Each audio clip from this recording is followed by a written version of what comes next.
things around the pot, James, and don't spare the horses.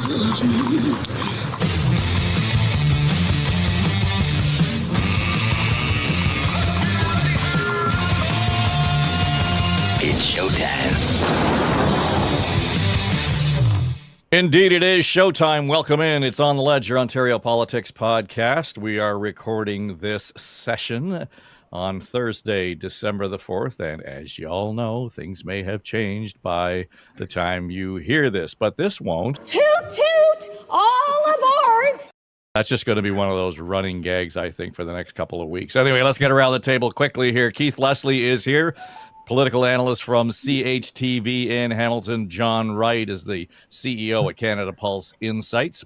Tim Hudak, the partner at Council Public Affairs, former leader of the provincial Tories, and Kathleen Wynne, former Premier of Ontario, out this morning from... now, you said you had to drop the dogs off. Where do you drop them off?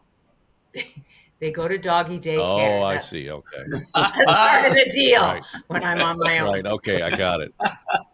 Is it hard to get a space at doggy daycare these days? Actually, there's a wonderful woman who lives on the next concession road, and she has, 10, 12 dogs at a time. She's got a big property. They actually love it there. So I leave them off. I drop them off guilt-free. Now, do you get photos throughout the day and the cute things that they're doing or the games they're playing? She does this amazing thing. She makes a calendar for Jane at the end of the year because she's a photographer too. So she takes beautiful pictures of the dogs. I like them, in a photograph. They're sweet in a photograph. It's just when they're jumping on the bed in the morning, it's not so great. Yeah. Well, my line is, I like dogs as long as they belong to somebody else. That's exactly. Oh man! Well, I'm quite happy that you've got a dog, Tim. I'm judging you. I know. Well, so I can share a story if you like, because when we got married, Deb was more of a cat person, and I was more of a dog person. So we compromised, and we got 2 cats. But now it's my turn. Now the cats had a good long life and all that. They're off to cat heaven. And we got Melbourne, the Australian Shepherd. So she's now 3. There you go. I love cats. They're so independent. The thing about dogs is they're so needy. They're so needy. They need someone with them all the time. Anyway, Jane loves them. There you go. The grandkids love them. So I'm the Grinch. I've been accused of being a cat in another life, perhaps in this one. So just not an indoor cat. That's been my issue. Okay, lots to get to, and I want to sift through the details of the Auditor General's report. So, and we should probably, there's so much in there. And Keith, I know, the press gallery was like, the early Christmas gift for everybody in the gallery, because here we go in December and the annual report comes out. Particularly this year, I think, because it's healthcare, there's so much in there. And we have been talking about, some of the issues that the Auditor General brought up in terms of how things were funded. But I think the most striking thing for me, Keith, was the billing questions. And it wasn't, it's remarkable that, 10 billing physicians provided, pain management bill between $4.3 and $9.9 million for a combined total of almost $60 million in the year, and so on. Those are big numbers, and I get how they catch the eye of, the headlines and so on. But the underlying issue for me is the sort of the amorphous nature of the billing system vis-a-vis our healthcare. And I heard Bob Reid, he kind of nailed it on the radio earlier this week. He says, essentially, it's all done on the honor system. So that when I go to the doctor, I don't know, and I have whatever procedures done or tests done or checkups done, and I leave, and I assume that she's checking off the boxes that we went through when I was in the office. But there's no patient connection to that billing in as much as authorizing it or accountability. So there's a whole lot of mess there in terms of the underlying support infrastructure that I think, I'm shocked that it's taken this long for the Auditor General to come to this conclusion, quite frankly. Well, I remember years ago there was a proposal, I imagine it was from the PCs, but I can't remember specifically, to give people a receipt when they got healthcare services. Yeah. So that you would then know exactly, they built, I didn't have that test. I didn't go for it. Like if it's something like all of a sudden someone's just dinging everyone for an MRI all the time. The shocking thing, of course, out of the auditor's report, and she indeed found it shocking, was that, there's physicians out there who managed to bill 364 days a year. 24 hours a day. Now, they don't know from the filing system whether that's someone, filing it all at the end of the week and making it look like it's all being done at once when it wasn't. But they do have the data showing us that there's some doctors that are definitely outliers in their billing practices and in the amounts they're billing. And yet they don't do anything about it unless there's a complaint. And that's given the amounts involved here. And we're talking, hundreds of millions of dollars, billions to the healthcare system. The agreement with the doctors, it's just they have the data. It's there. It just needs to be analyzed better and flag these clearly red flags that need to be followed up on with deeper audits or at least checkups on the billings of those particular doctors. We hear the same things every time. There's always an ophthalmologist that's the biggest outlier, and we have that again this time. But the whole billing practice, and the governments have promised to update this and change it, but it really hasn't been done. It's the same billing practice. You say it's an honor system. And I think that old idea of just, when you leave the doctor's office, here's the receipt. I don't know if it needs to have a dollar figure, but here's what happened to you today. Here's the procedures you went through or the checkup. And I think people, putting the dollar figures would be there. I think people would be very interested to know that their visit to the doctor was just to get a prescription. That doctor made $22.50 or whatever the small amount is they get for a visit. I think that would help everyone in the system. So maybe that's the idea to get back and give people receipts so they actually know. And, then the doctor's office, those that are trying to cheat the system wouldn't be able to if we all know, well, hey, this is what he's billing for. I didn't get that.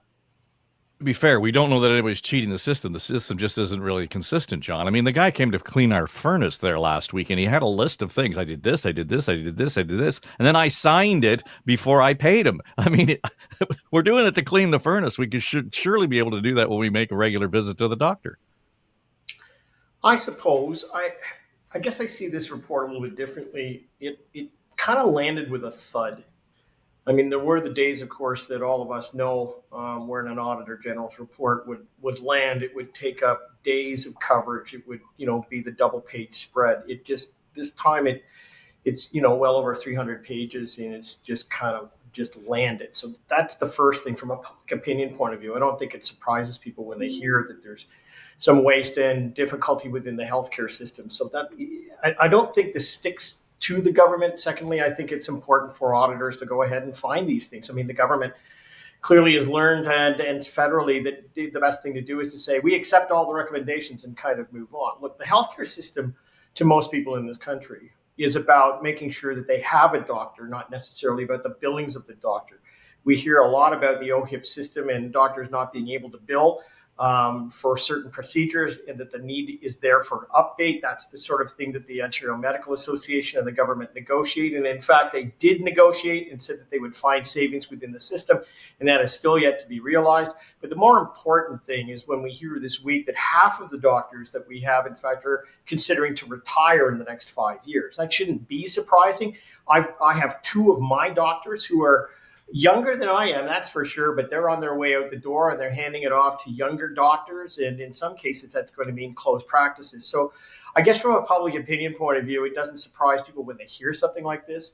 It's probably got less impact than it did before. But more importantly, the issue that is most on people's minds is, do I have a doctor? And that is addressed as well. And it shows slow progress, but showing that there is some progress. Tim, I'll let you talk about the billing, but to John's point around the primary care, the Auditor General pointing out that there's no concerted, focused effort in terms of how we approach that in a consistent way across the province. And there are obviously some parts of the province where there's more need and it's harder to get family physicians or primary care physicians. So that strategy in and of itself is problematic. For sure. I'll give sort of three comments on what's on the table here, David. That's all right. And I do work for the Ontario Medical Association in my role at council, so I want to let folks know that, and it gives me some insight on this as well. Okay, so Keith's point off the top, that's right. There was a PC governor, Mike Harris, that talked about getting that receipt out. Debbie still talks about it, saying, why don't we do this? And we see Mike around, he talks about it as well. I was at the cabinet table. I think the issues were around privacy, but having some checks, right, I think is always important. We're talking about taxpayers' funds. And, I can tell you the OMA doesn't want to see a single dollar go to improper billing. They want every dollar to go towards patient care. So what happens is when these things get red circled that something looks off. Did somebody bill all this stuff at the end of the week and it looks like it was all done in, one day? Then they work with the Ministry of Health to go in and examine these areas and make sure the money is actually going into genuine patient care. But the larger issue I wanted to focus on, number one, the OHIP billing system, as John pointed out, is antiquated. Believe it or not, I knew it was old, but when I got involved with the OMA, it actually goes back to the 1980s. The fundamental programming language is COBOL, right? I mean, when's the last time you heard somebody talk about that as a programming language? And as a result, it is a frustration. Physicians spend an average of 18 hours a week filling out forms, administration, working with this antiquated system. And David, also means that innovations are frustrated. There was a story recently out of Hamilton, Keith probably remembers this, where doctors were doing a breast reconstruction surgery, a new modern treatment, and this outdated system doesn't recognize it. So it's a disincentive to new systems. There's a story about a farmer who got his hand-caught machinery, lost 4 of his fingers. Right. And a doctor painstakingly, successfully sewed each of those fingers back on with new technology, not in the system. So we need to modernize this. I think it should be a priority for the government.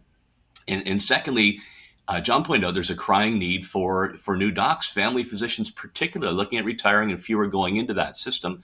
Have a payment model that actually focuses on rewarding time spent with patients instead of trying to chase through something that goes back to the Commodore 64 era. Well, I mean, we could do a whole show on COBOL because, not only is the billing system based on COBOL, the banking system is based on COBOL. Really? And here's the problem, Tim, is not so much that it's old technology, it's old coding.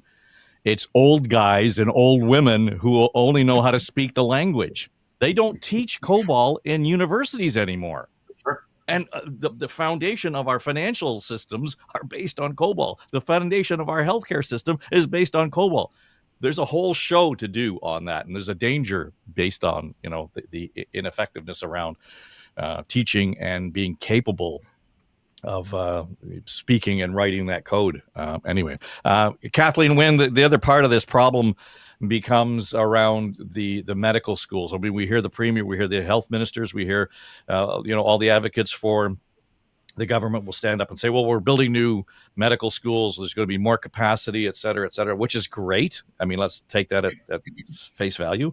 The challenge that the Auditor General found was that vis-a-vis primary care, there's not enough consideration within those systems to provide proper training, adequate training for primary care physicians, but also they didn't do much of a head count or analysis in terms of what they needed or where they needed any of these new seats for medical students.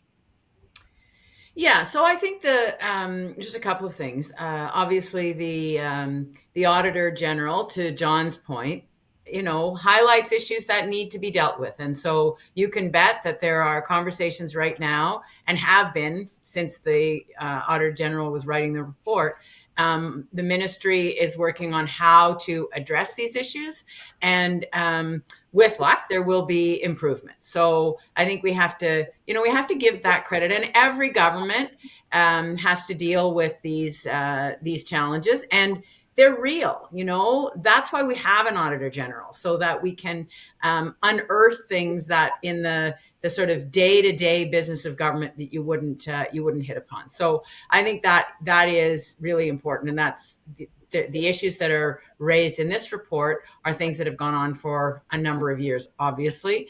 I also asked when I was Premier about the issuing of a receipt or some kind of bill. There are fee schedules posted in doctors' offices. So if you want to know how much a procedure costs, certainly in my doctor's office, those amounts are there. But one of the answers I got was the cost of administration, that there would be a whole raft of systems that would have to be developed, to your point about COBOL, on top of a system that's already kind of rickety. So I just a sidebar, my dad is looking down from wherever he is in the afterlife, and he's saying, I told you so, because one of the things he said when he was on the Queen's Park lawn in 1986 or whatever the year was, he said, patients and doctors are going to lose. It's not that he was against OHIP. He wasn't against, he was for OHIP and he was against extra billing, but he did think that there needed to be a connection between the patient and the doctor. And that's what a bill gives us. And that's kind of what we're talking about, trying to reverse engineer. Anyway, the last thing I will say is that the issue around primary care, and Tim, you know this if you're working with the OMA, there's an ongoing challenge in terms of the status of family docs, in terms of remuneration and status and, prestige. And we got to get over that, because the primary physicians are the system navigators. They can be the most important healthcare provider for a family. And specialists, yes, God love them, but the family docs deserve the support of the system. And that's not always the case within the OMA. We had real challenges dealing with the OMA when we were trying to, revise the fee schedule. And there wasn't necessarily the support for family docs that there should have been. So let me ask you then, Kathleen Wynne, when we look at this is not necessarily healthcare, got lumped into healthcare, but I think it's more of a procurement issue around the PPE, the personal protection equipment, that, we're writing off, $1.4 billion since 2021. And to me, as soon as I heard that, I thought, well, that's just mismanaging the supply, if rather than putting it into the system before it expires or whatever. But I heard, the critics saying the problem is that what we're buying is not up to standard to begin with for what we need in the hospital. So even if we wanted to roll it in as supply in the hospital, it wouldn't be useful. Yeah, so this has got to be sorted out. I don't know if you guys remember the day. I remember it because at the pit of my stomach when we started into COVID and the media reported on all the PPE that had expired. That was on my watch.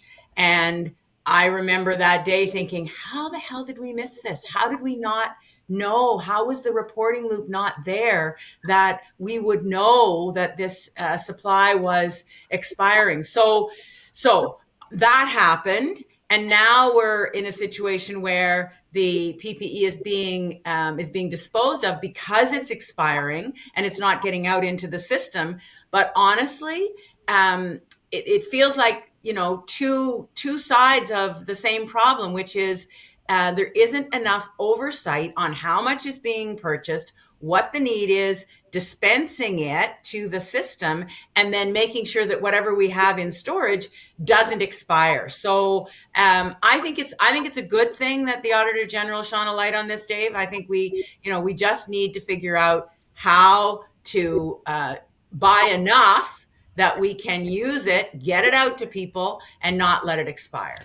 Yeah, Tim, it's, somebody will say, well, it's only $1.4 billion in the drop in the bucket. But, $1.4 billion here, $1.4 billion there, you're starting to talk serious money. Yeah, for sure. And especially in light of what we just came through.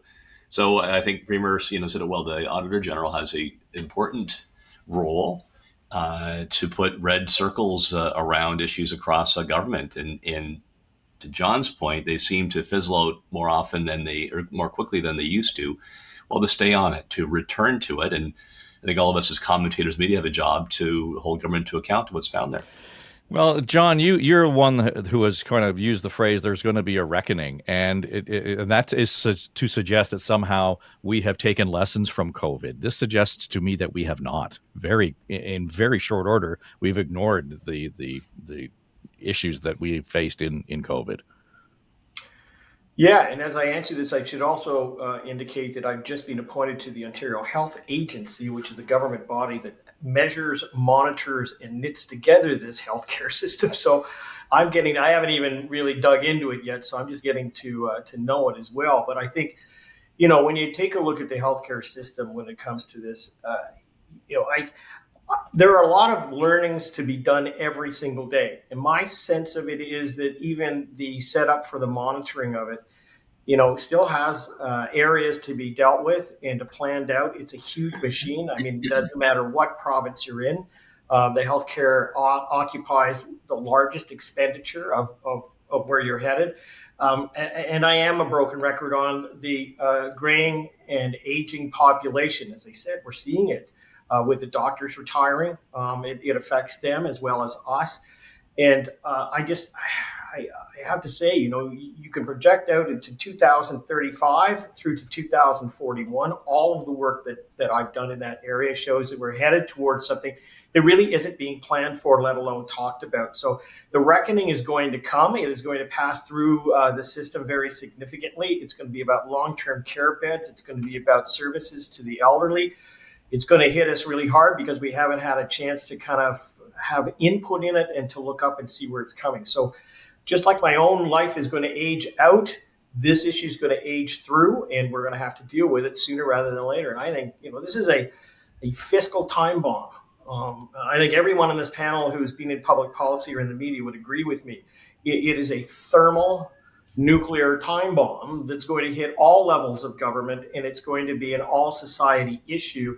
And we just don't seem to be planning for it at all. Well, and we kind of made that point last week, Keith, when we talked about, spending and where we are spending our money. It's not a new story. It's not a new song. We keep hearing it over and over and over again. So what does it take for us to get to a point where, we take heed and we actually pay attention to what John's saying? I don't know. I really, truly don't know. You talked about how we haven't learned lessons from COVID. I'll go back further. We didn't learn from SARS, which should have taught us a whole lot of lessons for COVID. We should have been much better prepared with personal protective equipment, with the way these things are dealt with publicly, how we communicate with the public.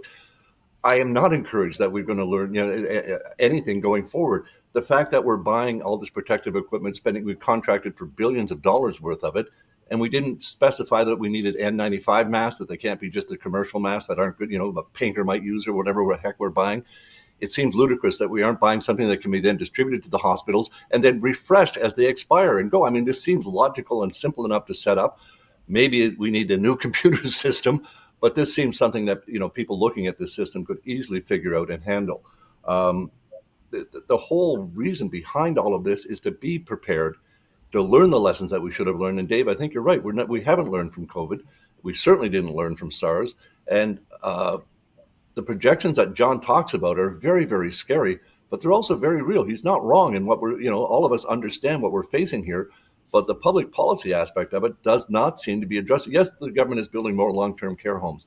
That's not the issue. They're basically replacing what we need right now.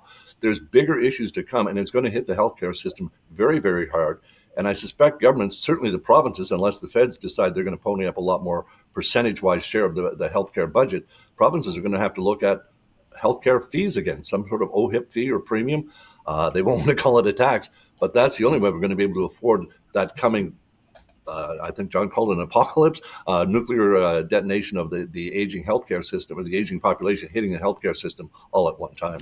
Well, Dave, can I just comment on the learnings? Because I would suggest that we collectively, we sort of selectively learn from these things. So when we talk about SARS, Keith, there are way more secure infection secure rooms in hospitals. I mean, it's one of the questions that we asked when I asked when I became premier, and I had tours of hospitals. So there is technology that was developed and there's infrastructure that was built as a result of SARS to keep infection from spreading in hospitals.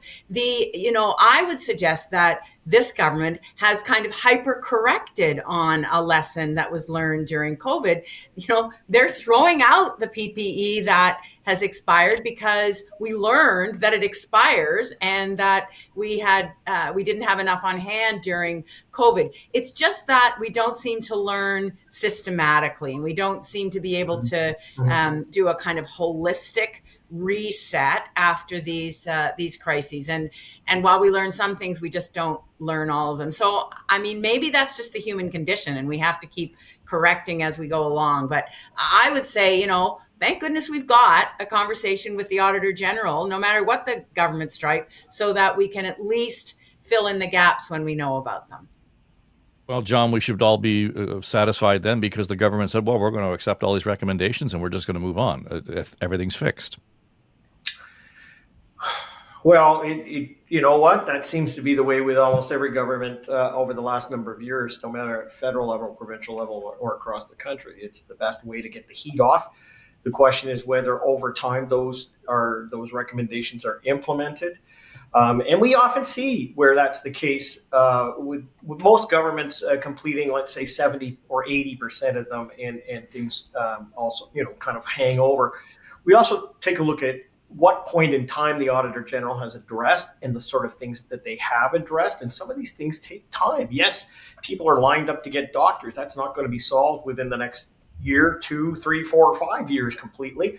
It's always going to be churning, especially if you're losing doctors. So this is a system which is in motion all of the time. I guess the thing that I also look at is just the nature of the government of the day. And I think if we look at almost everything that this government has dealt with, it's been more on the retail politics side than it has been on the strategic side. And that's been good for them. I mean, honestly, despite all of the kerfuffle that the Ford government may be having on everything from speed bumps to beer in the corner store, they still ride high at 50 to 52% in the polls, which is way more than you need for a majority government. So, the retail approach of the government doesn't look longer term. Whereas, with Premier Wynne and even Premier Harris, if you go back in the days, there were commissions or there were other groups that were set up. It's not to say that the recommendations from those think tanks that are established are actually followed, but it gets people talking about things. It gets them focused and stakeholders focused on what is to come as opposed to what there is. And I think that's the issue that we really have to be addressing.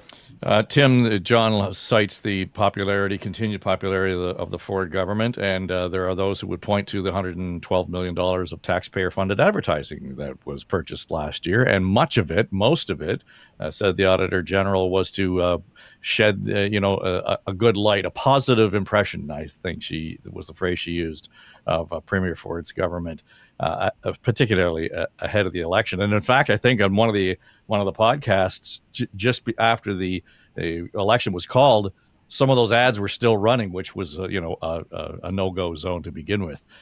This is going to be a sore spot, and I think it's a hard place for most people to kind of argue against. Argue for that kind of advertising. Tell me where I can go and get my driver's license renewed, for sure.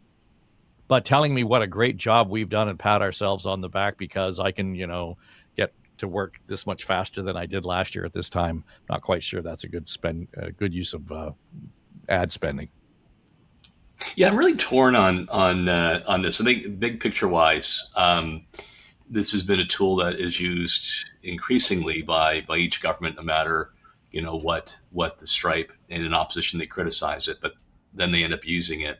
And this might be a chance for Premier Wynne to correct the record too, because last week I said that the number of legislative hearings have reduced in secular government, and so she corrected me after the show. So we'll give a chance to rebuttal if you like, Dave.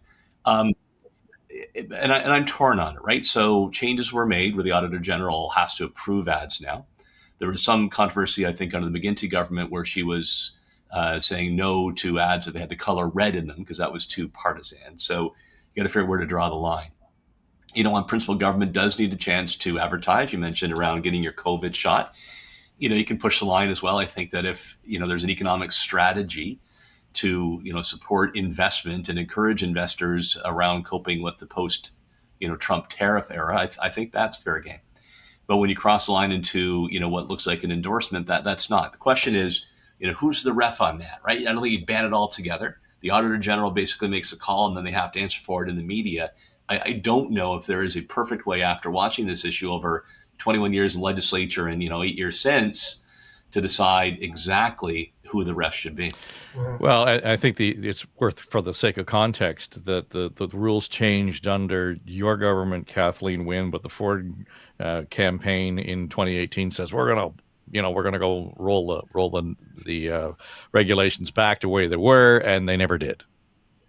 Well, I mean, Tim's got it exactly right. No need to correct the record on this one, Tim. I mean, we have to go back to the legislation that we brought in. And to be fair, we brought it in reaction to hyper-partisan ads that the Harris government was running with Mike Harris in them, right? So it was very, it was hard to argue that they were non-partisan in any way. So we brought in, under Dalton McGuinty, we brought in legislation.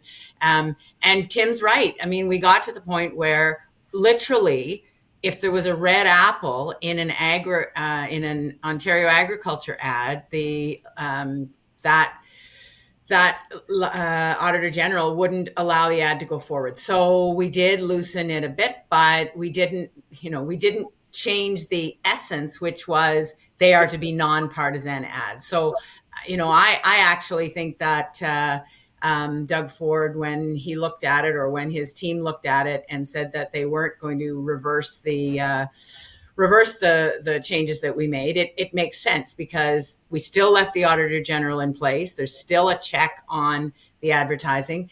I think that, I think the measure should be, is there information in this ad? To your point, Dave, does it tell me something about what the government's doing or how I can get service? If it is just self-aggrandizing, then I think it's a challenge. But maybe there needs to be somebody more than just the Auditor General. Maybe it needs to be, I don't know. Maybe, I don't know, Tim, what do you think about this? Something that the Board of Internal Economy starts to look at. Maybe there's a non-partisan or multi-partisan. I don't know. It's very hard to gauge, but I do think there needs to be information in the ads. I'd say a panel of 3 former leaders. We've got 2 here, Premier, that could start doing that ad. We'll throw in Andrea or Howard or something like that. Right. I'm sorry, I laughed at the Board of Internal Economy because appreciate that's a group of fairness, one from each of the represented parties plus speaker. But maybe you had the same experience when we used to refer to it in the PC caucus as the Board of Infernal Economy or eternal. Yeah. Eternal. Either one, right? Either one. So Sylvia Jones was, because I think she's a tremendous talent, smart, fair and balanced, now Deputy Premier. So an eye for talent, I guess. So I appointed to her for a number of years and said, please, this year, don't put me on the Board of Infernal Economy. Yeah. That's something I always hate. Just so you know, the media can't FOI what goes on with the Board of Internal Economy. It's one of those things we rely on the brown envelopes from the board members, and there aren't that many. But on occasion, they do share. But just for the point, if you punt it off to the Board of Internal Economy, we may never know what actually happens. Yeah, I was kind of being flip about that because that would be impractical. But the point I'm making is maybe there's something broader than the Auditor General. But it's going to keep swinging. The advice and the perception on this is going to keep swinging. But I think if we can say there has to be a check on it, there has to be information in the ads, those are the kinds of guardrails that I think we need. Dave, I just want to say my takeaway on this was different in that I noticed that the majority of the money is still going to TV. It's $2 million a week, basically, is government spending. The majority of it's going to TV. The next biggest is online. And radio's way down. Come on. Let's get that money back in radio. I think basically, and I see it with the Nova Scotia government, I get a lot more direct emails. You're due for your flu shot. You're due for a COVID shot. Yep. You can get it here. You can get it there. That kind of direct to me, I'm registered with, that works really, really well. And it saves the government, I would think, millions in TV advertising. So I found it curious that the TV was still the winner in this, because I don't think that's going to be the case for a whole lot longer. It's those same old guys and old women who relate to cobalt. They still watch TV, right? Exactly. Yeah. Well, you see the ads on the TV newscast? It's all drugs. It's all old people drugs. So yeah. Let me take a step just off to the side for a moment and take a look at this. We live in extraordinary times. I mean, you can't underestimate the impact that we're seeing, and maybe this is just a segue to the next set of questions, but I mean, whether it's Algoma Steel or whether it's Stellantis or other companies that are struggling at the moment to try and figure out how to deal with what's happening in the United States, the tariff issue. There's 2 things that I've noticed, both federally and provincially, and that is that, number one, you have to say that your country and your province is open for business and things work here. I mean, it does send a message. And so I come down on that side. I think there's also a really important need to give people hope.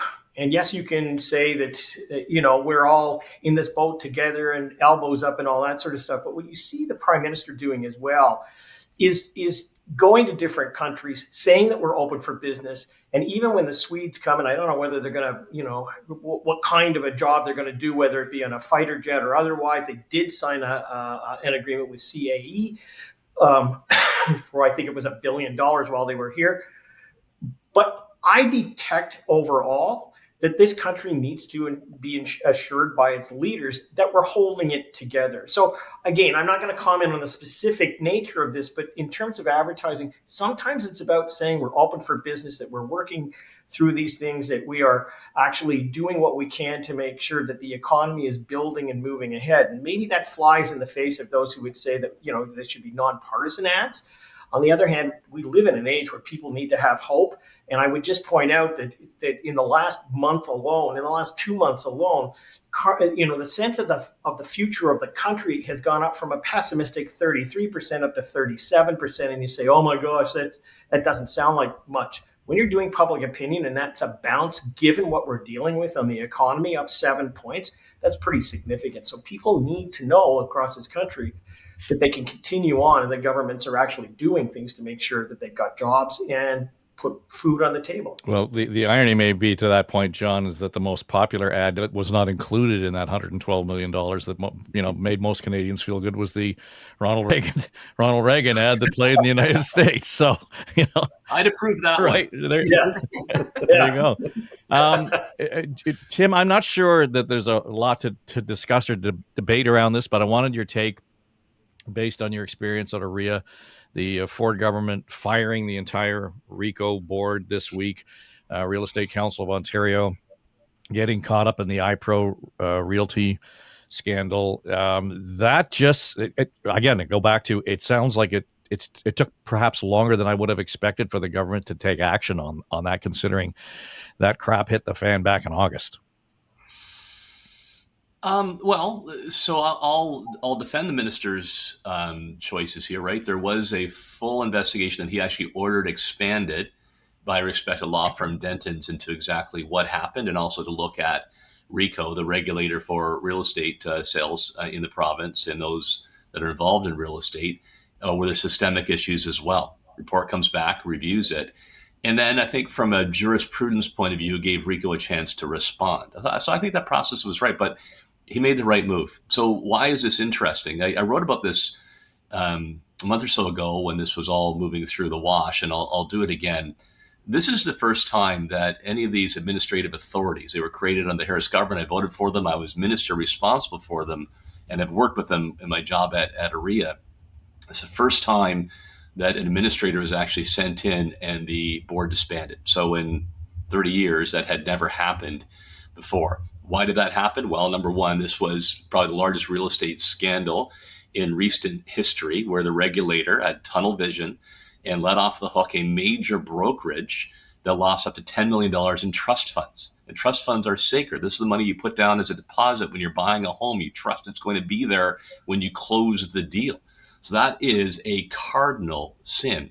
And number two, there was dysfunction within Ricoh, where they had siloed their oversight and were not really watching the registrar, right? There should be oversight there. Third, the board didn't say, hey, something seems funny here, and go to the ministry at least for advice or other regulators. And fourth and finally, you saw a cacophony of those that are regulated, whether that's real estate boards, brokerages, the lawyers that are involved, like every single stakeholder, Dave said, blow them up. That there are systemic, deep problems in something that is so important to the function of our economy and fairness for buyers and sellers. All of those that perfect storm came together. The minister made the right move to put Jean Lepine in there and clean it up. Well, I think one of the most striking thing for me was that when the IPRO issue hit the fan, Ricoh allowed them to continue doing business and extraordinary amounts of money. So, and your friends at ORIA, I was doing some work with them couple of months ago, and boy, that just struck at the heart of their own sense of the relationship with their own communities, because you will know that people will just see real estate, and so all of a sudden they were wearing everything that happened at Ricoh, and it has nothing to do with the real estate agent on the street necessarily. Yeah, ORIA, I think, made the case well. Actually, Premier Wynne was at their conference this past week. It's, I think, Canada's best public affairs conference. But your point is absolutely right. They let the normal procedure is when money has disappeared from a trust account, you shut the brokerage down, you freeze the accounts, you protect what's there and stop more damage. They let it go on for months, making the hole even bigger. So good for ORIA, Cornerstone. I represent actually at at council. They're the second largest board in the province. They all called for significant change here. I missed one important point too, which is why Ricoh had no friends. Their relationship with government was poor as well. The Auditor General had gone after them. There wasn't trust in the minister's office or the bureaucracy. All of that combined, which is, I think, a harrowing tale for other regulators to make sure they don't fall in the same hole and review their own processes. Tim, wasn't it criminal, though? You called it a cardinal sin, what the IPRO people did with the $10 million. Isn't it a crime? Shouldn't the police have been called right at that point? Yeah, it is truly, Keith, unbelievable that sort of the lack of judgment and the lack of oversight then for others to say, hey, hold on a second here. Nobody else was informed. And even within the enforcement division, some people did raise alarm saying, are we sure making the right call here? They weren't listened to, nor was there a whistleblower process to help them say, hey, this is badly awry. Thankfully, now the OPP has been called in, right? It is being investigated. They'll see if there's criminal charges come out of this. But basically, the sad reality is $10 million disappeared, and it looked like the regulator who's in charge of stomping this stuff out was driving the getaway car. Yeah, so it'll be curious to see how that plays out. I mean, trying to sort through that and get the credibility and the regulatory issues back on track is going to be one thing. But again, I still think it sort of strikes deep at the industry in and of itself, and it's undeserved. And Tim, do you think there actually need to be changes to the regulatory regime? I mean, is that part of what needs to happen now? Because clearly there wasn't enough of a check in place on this, right? For sure. I think this is an important step for the minister of the government to take, say, okay, these fissures that occurred here and were identified, some of them, not all, but some by the auditor. How broad-based is that among these administrative authorities that, regulate anything from auto sales to propane sales to, one call, wires and sewers and all that's under the ground. They play an important role in ensuring that these systems are in place, there's the right checks and balances, and that we have high quality. So, and then there's a role also for those boards to say, okay, let's look at this report here by Denton's. What lessons are there here and how we can clean up our own practices? Yeah. Keith, just want to draw on your years of experience. Can you ever recall a time when EQAO results came out and people were happy with them? No. I can. Oh, really? Well, yeah, the government like to be able to measure things and use these statistics to show that there's been improvements in reading, writing, and math. I mean, it's a basic thing, but there's always been, but as long as the EQAO has been around, there's been complaints that teachers have to teach to the test. And I don't know the actual, I'm not in the classroom, but I'm not involved in the education system enough to know how this actually spells out. I mean, I just don't have the knowledge and the experience in here. But those figures, no, governments are usually quite happy with those figures, or they'll identify, clearly we need to do work in math at the grade 7 level or whatever. I mean, it is a guidepost for governments, but is it the be all and end all? I don't know. I mean, the government, as I said, they love to tout figures. I remember Premier Wynne when she was, I think, you come up to tell me. I was education minister. Yeah, you come up to tell me the graduation rates. And I always push back because the government will give you the 5-year graduation rate and say, look, we're above 80% now. See, the 4-year rate, and it's a 4-year program, is still 70% or 72, whatever it was at the time. Yeah, well, that went up too, Keith. Yes, it did, absolutely. But governments love to make the best of the figures that they have at hand, and pointing to a 5-year graduation rate when grade 13 had been wiped out years earlier shows that they'll use the numbers to the best of their ability. I think the EQAO numbers, why the government sat on them and then put them out and didn't declare an action plan other than we're going to dive deeper into it, I'm not sure what the goal was there. John, the A in there is accountability. It's not about assessment of the education quality. It's about accountability of the education quality. So to me, we look at it as if it's an assessment tool, but it's not. It should be about the quality, and we don't focus enough on the quality.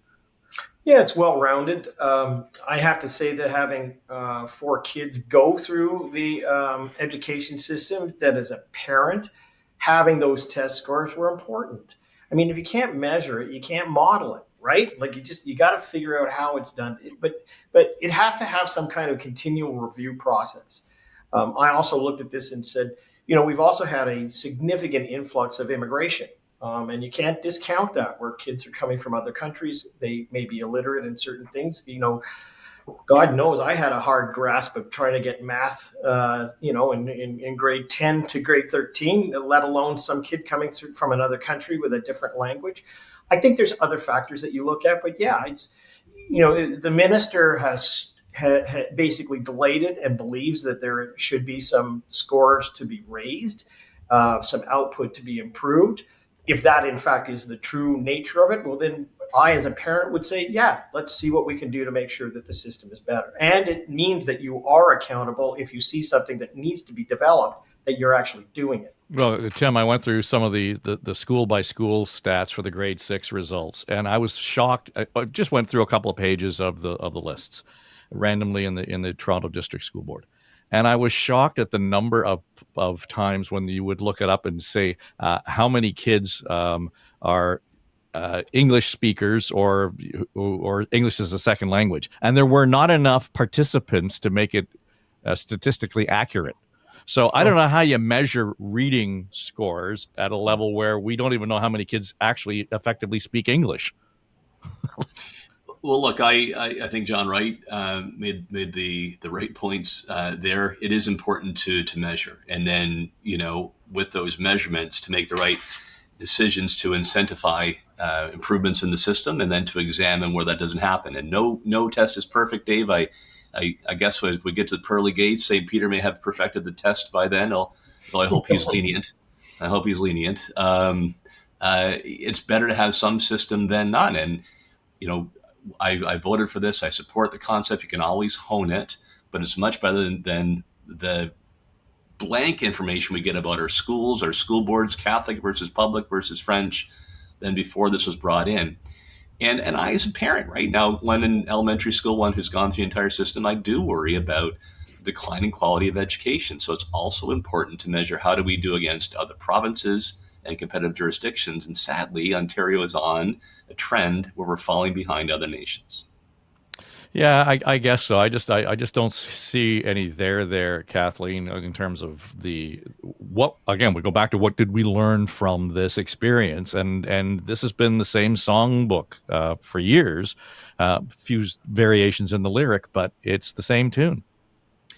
So, a couple of things on this. So, the test scores actually went up this year. So, the government, pretty much across the board, a small amount, and you can argue that they, in absolute terms, there aren't enough kids at the provincial standard, which is around a B in particularly in math.